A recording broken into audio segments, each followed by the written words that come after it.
Pascaline, j'avais une question pour toi, pour l'agence de voyage qui nous regarde là aujourd'hui, qui n'est pas spécialisée luxe. Je pense que le désir de chaque agent de voyage, c'est de pouvoir proposer des voyages d'exception, des expériences exceptionnelles pour ses clients, même si l'agence n'est pas spécialisée pour ça.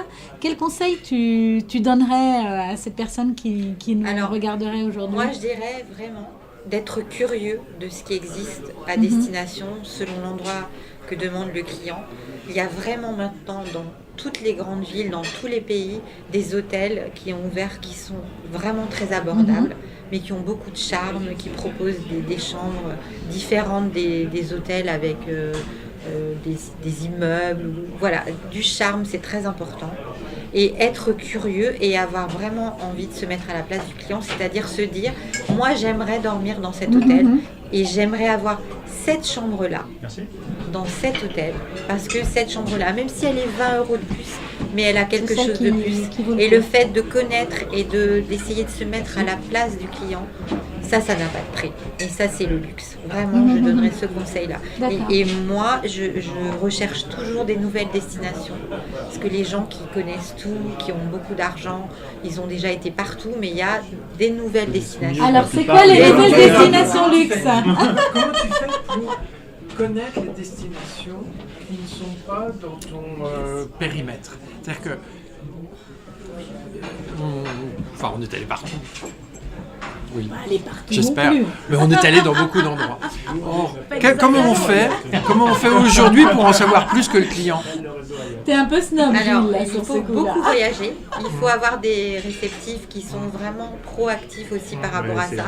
Les réceptifs qui connaissent, qui savent que tel hôtel va ouvrir dans tel endroit incroyable et que c'est un hôtel qui est différent. Et qu'il ne faut pas aller dans tel hôtel qui vient d'ouvrir parce qu'il est encore en travaux et qu'on ne peut pas envoyer quelqu'un. Oui, mais ça paraît anodin, mais c'est très important de savoir qu'un hôtel peut avoir un autre hôtel qui est en travaux à côté, que cet hôtel est génial. Par contre, il y a un hôtel qui est en travaux à côté qui donc bouge la vue de l'hôtel qui vient d'ouvrir. Donc toutes ces choses-là, si tu n'es pas sur place, tu ne peux pas les connaître. Donc avoir un partenariat très proche avec les DMC sur place, c'est extrêmement important. Et voyager beaucoup, aller voir les personnes, aller voir les hôtels, savoir que tel hôtel va ouvrir, donc proposer à ton client avant que l'hôtel ouvre d'aller en soft opening. Donc il y a un hôtel à Rome par exemple qui va ouvrir de la chaîne Roccoforte, qui est l'hôtel de la ville. On va le proposer à nos clients avant qu'il soit ouvert pour avoir une expérience. Alors, il faut les pardonner parce que ce ne sera peut-être pas parfait, mais par contre, ils vont pouvoir bénéficier de cet hôtel avant d'autres clients et à des prix incroyables. On en revient quand même toujours au à prix, ce côté c'est de assez, prix, malgré tout. C'est assez fascinant quand même. Malgré tout, parce que maintenant, les gens veulent bien dépenser, mais ils regardent aussi ce qui se fait ailleurs et ça doit être justifié. J'ai un client un jour qui était dans une agence de voyage, qui a affrété un avion.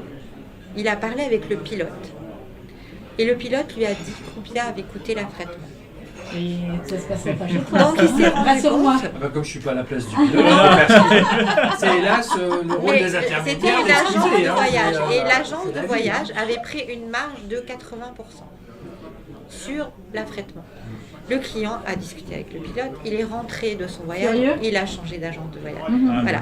Donc il faut faire très attention parce que tout a un prix encore une fois. Et une chambre d'hôtel, elle a un prix, même quand l'hôtel il est complet, on peut vendre la chambre un tout petit peu plus cher. Mais le prix est affiché.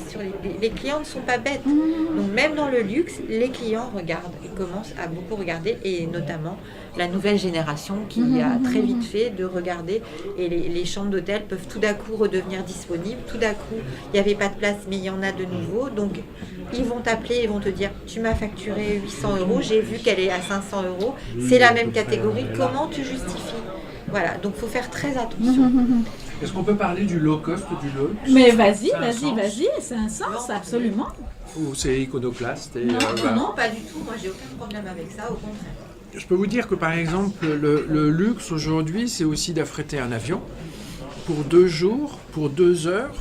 2 jours, 2 heures au départ de Paris, pour entre 8 000 et 10 000 €. aujourd'hui, on est capable de proposer un service, par exemple d'aller de Paris à Kassel au milieu de l'Allemagne ou dans une petite ville d'Espagne ou au nord de l'Angleterre, pour des prix qui sont raisonnables, toutes choses égales par ailleurs. C'est en général, on dit ça, 2 fois plus cher que le tarif normal appliqué en GDS pour 4 passagers et plus. Après, vous avez un tarif dégressif. C'est pas toujours 2 fois plus cher comme tu le dis.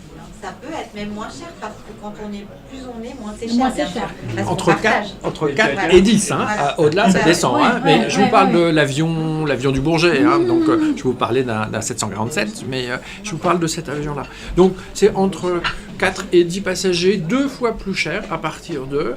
Mais on peut trouver aujourd'hui un gain de temps incroyable. Aller à Kassel, par exemple, qui est au milieu de nulle part. C'est-à-dire que c'est 2h30 d'avion de Francfort. Pour peu qu'on parte de Rouen où j'habite, alors là c'est impossible. C'est-à-dire que c'est plus que votre journée à l'aller, plus de votre journée, et vous n'avez qu'une journée dans une ville où vous n'avez pas envie de rester. C'est-à-dire qu'on a envie d'aller à Rome, mais on n'a pas du tout envie d'aller à Kassel. Or, il s'avère que vous avez parfois ces passagers qui doivent y aller.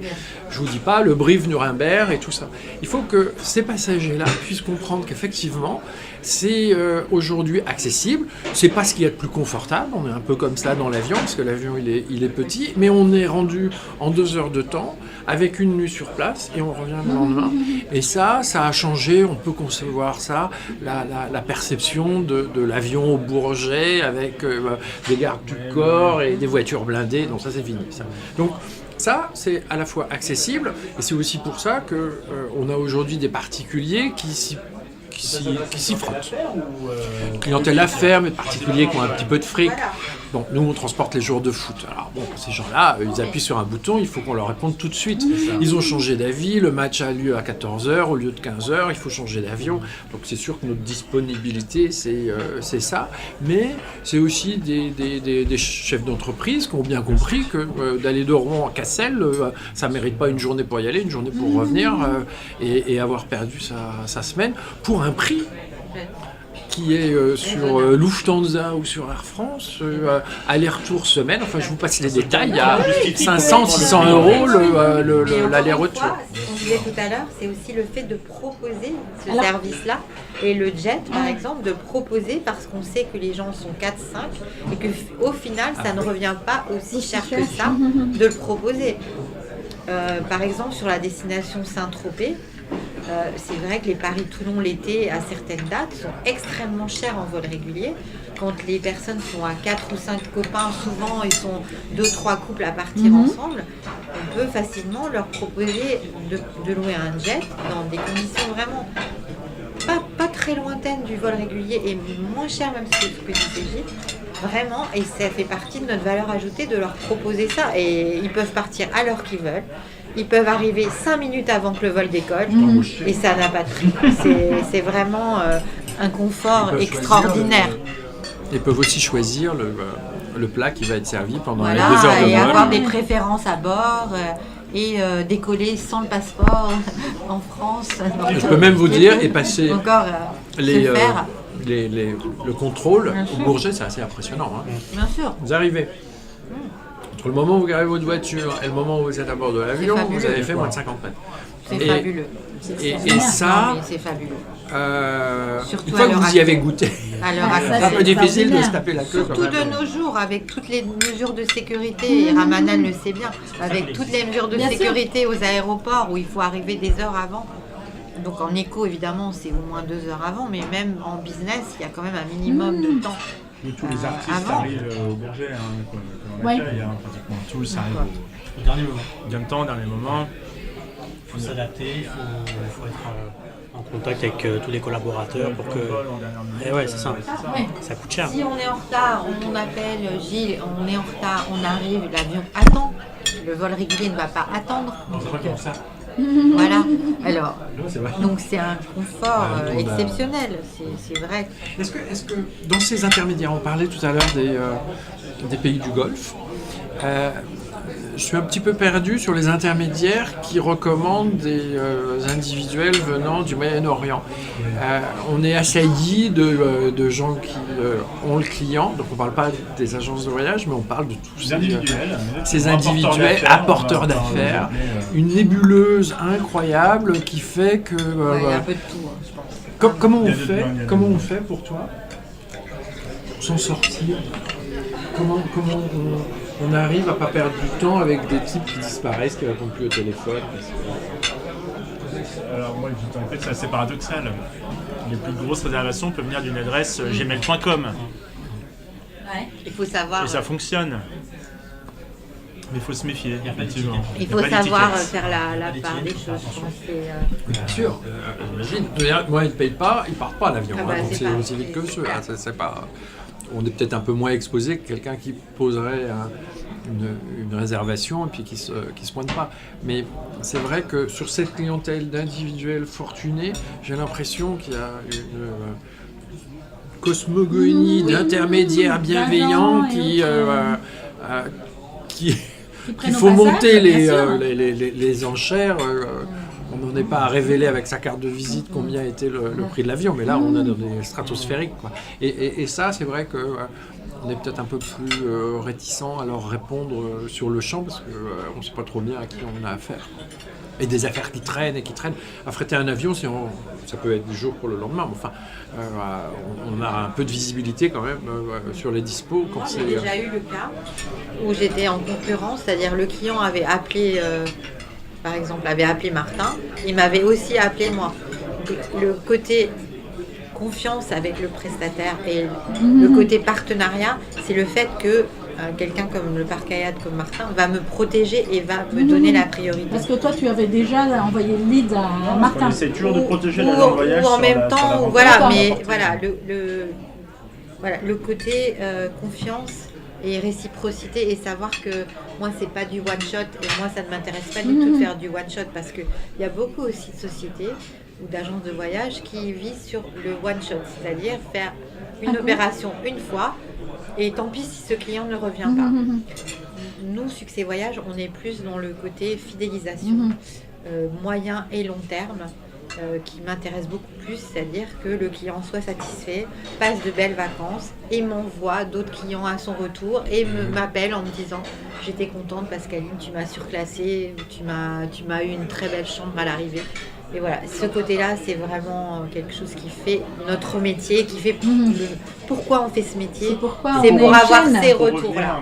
Ces retours-là qui sont vraiment... Pour revenir sur la question initiale, vraiment sur le Moyen-Orient, c'est pratiquement impossible de savoir par qui le booking finalement va se concrétiser. En tout cas, on parle au Parc Hyatt sur les hautes sphères. Généralement, c'est niveau prince, niveau famille royale, homme d'affaires très prestigieux, c'est pareil. Ils ont des bras droits, des apporteurs d'affaires, des connaissances d'affaires qui vont justement pour arriver à séduire le prince ou à séduire un entourage, dire ah ben moi je connais, je vais pouvoir t'avoir ça. Donc un même client va peut-être être sollicité par 4, 5, 6 personnes différentes. Après, c'est à nous de savoir quelles sont les personnes les plus viables, on va dire, sur qui miser. Parce qu'évidemment, toutes ces personnes sont en concurrence, ils vont tout regarder, ils vont envoyer ils vont faire des imprimés écrans. J'ai vu ça ici, j'ai vu ça ici, j'ai vu je peux avoir telle chambre, mais pourquoi vous me proposez ce prix alors que là, même si c'est en prépaiement non annulable, ils vont tout, mais ils vont faire aucune distinction des conditions d'annulation, conditions de réservation, avantages et autres. Mais savoir en règle générale sur la clientèle moyen-orient qui va réserver, c'est vraiment une question d'habitude et une question, encore une fois, d'expérience. Plus la personne qui gère cette clientèle Moyen-Orient aura l'expérience du marché, à la fois gestion sur place, parce qu'on voit très bien l'entourage, une fois que l'entourage est dans un hôtel, on voit qui tire les ficelles. Tout ça, ça devient extrêmement transparent. Quand on les a uniquement par email ou par téléphone, on ne sait pas qui tire la ficelle pour ces personnes-là. Il faut juste bien accompagner justement de l'intermédiaire. Ils ont un entourage, ils sont tout le temps accompagnés, ils sont tout le temps encadrés. Quand on parle de famille saoudienne, quand on parle de famille d'Abu Dhabi, ça va de 10 à 20, ça peut être une privatisation d'étage. Après, le prince principal, le cheikh principal va avoir une sorte de nébuleuse, mais je ne sais même pas comment on peut appeler ça.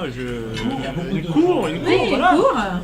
Il y a des cours. Après, chaque groupe a sa propre vie, on va dire, mais connaître l'expérience ne remplacera pas, finalement, c'est l'expérience qui prime.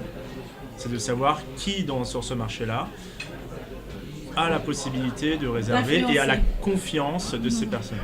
Alors, à propos d'influenceurs, et ça fait déjà 1 heure que nous parlons autour du luxe, c'est incroyable. Voilà. Donc, je vais avoir 2 questions, mais auxquelles il va falloir répondre très très vite.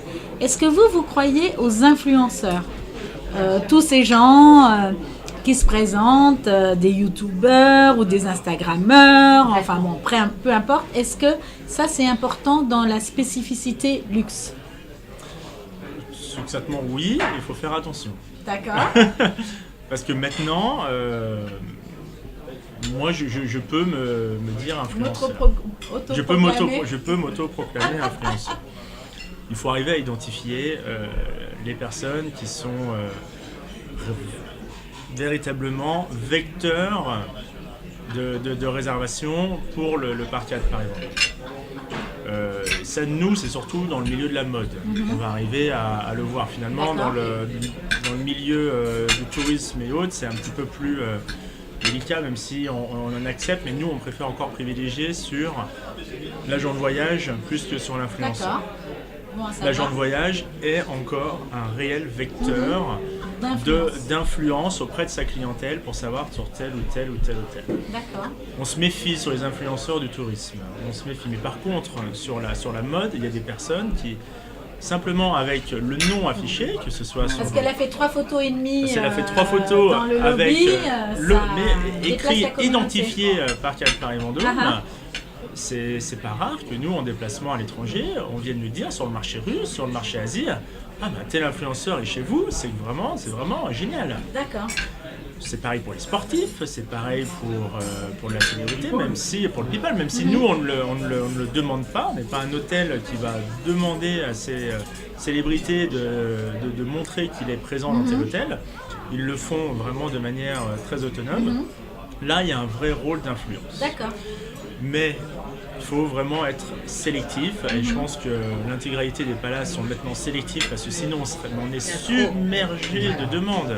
C'est trop facile. On est submergé, c'est beaucoup trop facile de se cacher derrière un compte Instagram avec des nombres de followers. Maintenant, que tu peux je acheter. sais pas comment on peut dire comme codifié ou pas, mais c'est très important de les rencontrer, d'échanger, de discuter parce que et aussi, ils ont une idée parce qu'ils voyagent énormément, ils savent exactement ce qui se passe dans les hôtels, donc il faut arriver à avoir cette bonne combinaison. Mais un palace comme le Parc Hyatt va recevoir de nombreuses demandes quotidiennes, d'échanges comme ça, commercial. Faites-moi découvrir l'hôtel en échange de temps. Un agent de voyage, voilà, je suis en déplacement à Paris, j'aimerais beaucoup venir découvrir votre hôtel. Ça va aussi, ça doit aller dans les deux sens et ça c'est aussi le rôle de notre service communication, service marketing, d'identifier quelles sont les personnes qui sont les plus ça marche pour toi les influenceurs en amont ? Alors c'est pareil que je dirais comme Martin, il faut faire très attention parce qu'il y a beaucoup de sollicitations et en fait il y a des gens qui ne sont pas fiables donc il faut faire très attention. Mais je pense qu'effectivement, il y a quelques personnes qui ont leur réseau et qui peuvent vraiment nous faire une publicité gratuite et très facile grâce aux réseaux sociaux. Mais il faut faire très attention. Nous, on a une page Facebook, on a un Instagram. C'est vrai que quand on voyage aussi, on met des vidéos, on met des photos, des hôtels, des partenaires. Et ça a beaucoup de poids aussi au niveau des nouveaux clients. Mais il faut faire attention, il faut faire très attention. Mais ça, c'est l'avenir aussi. Ouais. Il faut y penser aussi, le côté digital est très très important. Et c'est tellement facile de faire une publicité sur Facebook, il faut tirer avantage de ça. Mais tout en restant en contrôle de un petit peu en contrôle. Voilà. Et les hôtels, ils aiment bien, mais avec nous, en partenariat. Ramanan, ça joue pour toi Ça peut jouer, parce qu'on a des clients, surtout nous on a pas mal de, comme je disais, de clients VIP, et quand c'est des célébrités qui filment... Ah oui, ouais, forcément, voilà, le service... qui filment le parcours, le service, bah ouais, ça nous... Mais ça, tu donne les un achètes pas. Non. C'est naturel. C'est naturel, c'est naturel. Ouais. Après, tout dépend encore une fois du profil de l'influenceur. Donc l'influenceur, il peut très bien... Tout dépend du contenu, la crédibilité de son contenu. Donc voilà, et du nombre de followers, mais après, il faut faire attention. Comme disaient Martin et Pascaline, il faut sélectionner. Mais après, nous, on a... Voilà, c'est leur libre choix s'ils veulent mettre du contenu ou pas. D'accord. Toi, Gilles, ça joue peu, finalement, parce que tu es en B2B. Je m'aperçois que où je suis has-been. La révélation de la journée. Mon influenceur, c'est quand même mon client. C'est-à-dire que si je dis... Ce qui est aussi très important de souligner, c'est que le luxe, c'est aussi le côté discrétion par rapport à notre clientèle. Oui, ça donc c'est antinomique, hein, donc, quelque part. il faut aussi respecter ça. Et Ouais. les clients sont aussi chez nous pour cette discrétion. Bien parce sûr, qu'ils parce qu'ils savent n'ont pas envie. que ça va pas être connu de tout le monde ce qu'ils vont C'est la faire, photo de avec ta qui, cliente comment, etc. aux Seychelles alors qu'elle est supposée être Voilà. en arrêt maladie. Après, il y a des clients qui peuvent jouer le jeu et aller sur Qui n'est notre pas page opposable. et mettre des commentaires parce Qui que est pas en gilet jaune. voilà, il faut leur laisser le choix. Il faut leur laisser le choix, mais pas Bien leur sûr. imposer. Bien évidemment. Voilà. On a pour un client là, un gros problème avec un hôtel parce que le journaliste de l'hôtel a été dire combien de fois ce client a été dans tel hôtel. Et ça prend des mais ça, proportions c'est- énormes. Ouais, non, mais Donc ça, c'est vrai que voilà. c'est une faute professionnelle. Ce côté discrétion, les clients apprécient beaucoup parce qu'ils savent qu'ils peuvent faire confiance et qu'on ne va pas aller dévoiler ce qu'ils vont faire, avec qui, quand. Par contre, comme je te disais, il y en a qui vont nous dire ok, on met quelque chose sur ton Facebook pour Parce que, dire qu'on voilà. était extrêmement contents, Ok. mais c'est leur choix.